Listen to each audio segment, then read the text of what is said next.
Hey guys, what is going on? Welcome back to another video at Morehead Homestead. Before we begin, please like, subscribe, and ring that notification bell.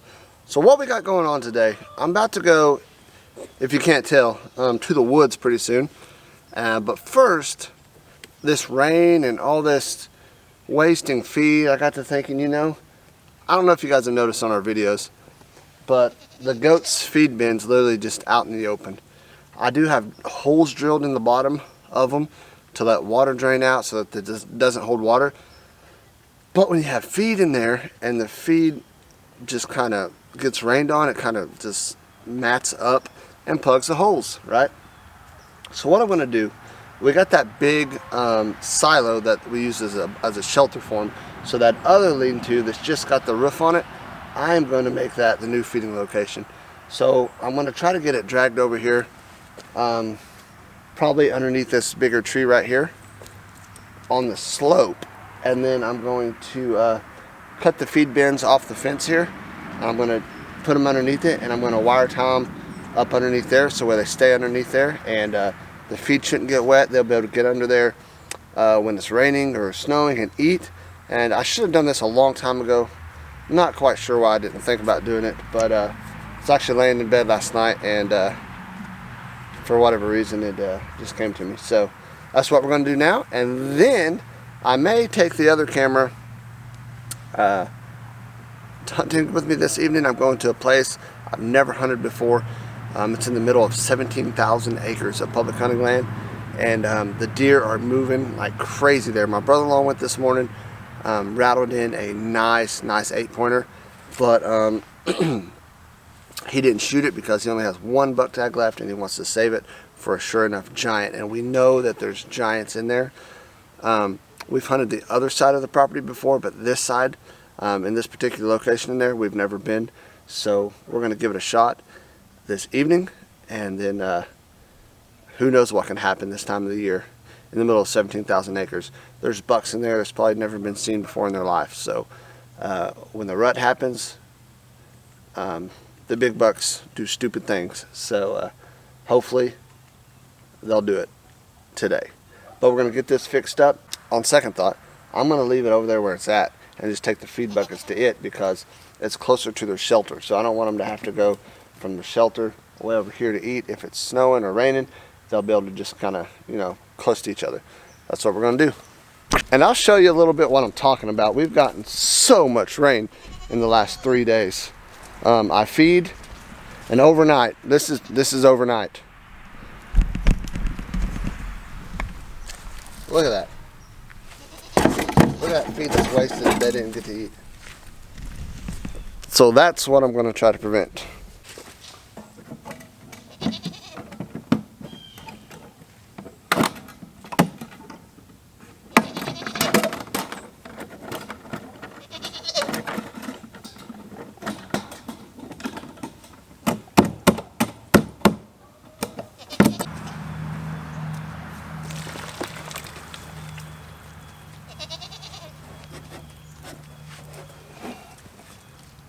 That's nasty.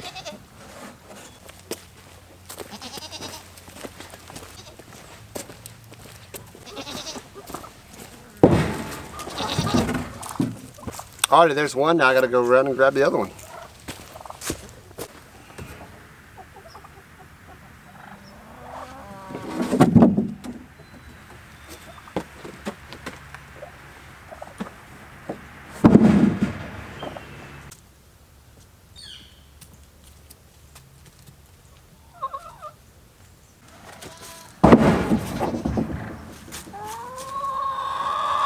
So I don't particularly like that setup at all, but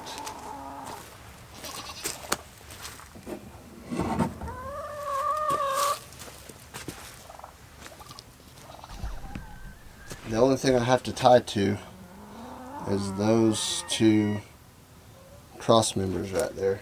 I don't like it because this is still exposed. I guess I'm just going to have to go with one feed bin under here.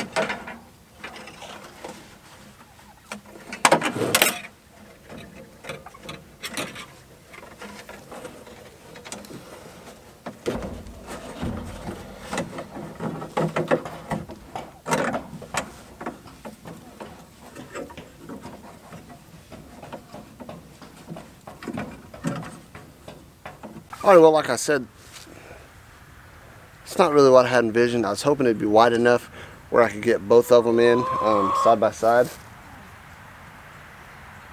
What I may do is go with, so I have some kind of half totes, circles. I may just cut those down a little bit to where they're about 6 inches high and just use them as pan style feeders. And I could fit 3 or 4 of them across there rather easy. So that may be the option. I may retire these long ways 55-gallon drum feeders and go with some round canister types. So I think that'll be the better bet. But I'm going to get some feed to them right now, some dry feed, fresh feed, and worry about the rest of that later.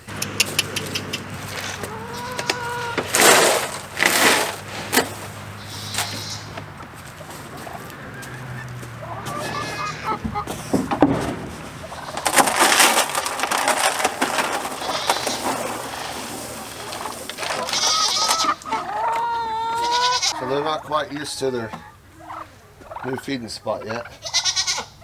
Come here, MJ.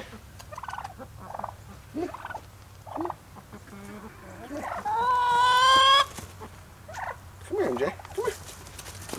Come here. Come here. Come here. Look. Look. Look. Look. Yeah.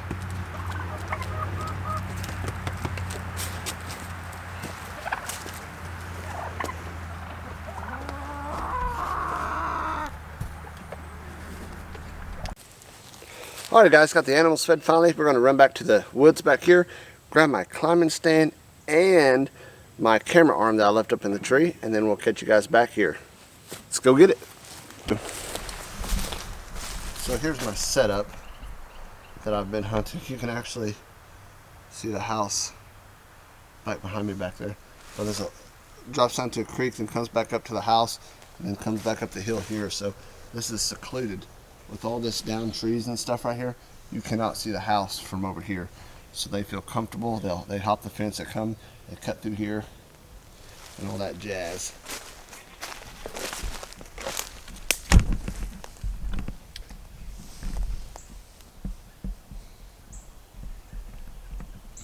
So what I gotta do,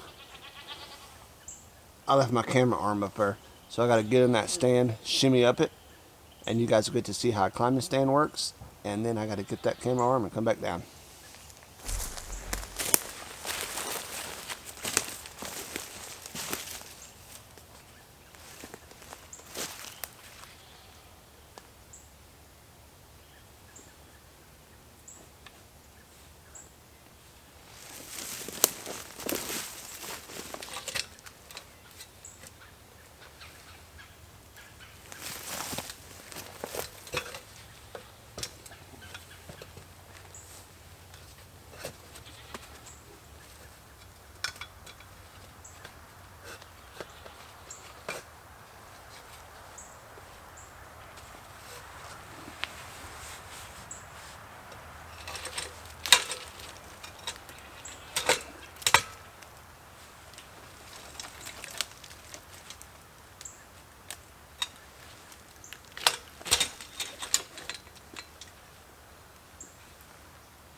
Alright, we got it down to the base of the tree.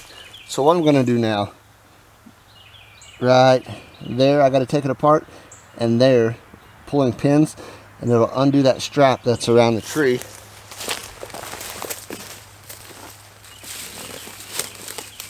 Right here. Pull the pin out.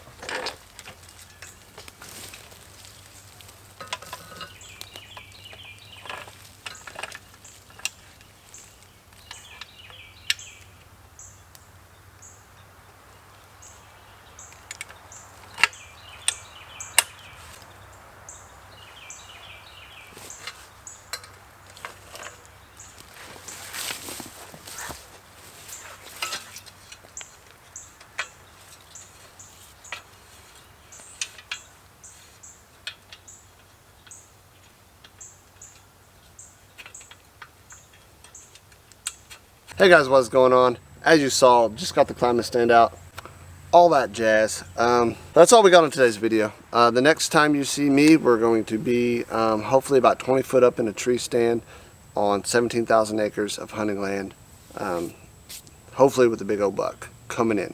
So that's all we got on today's video. Thanks for watching. Until next time, God bless.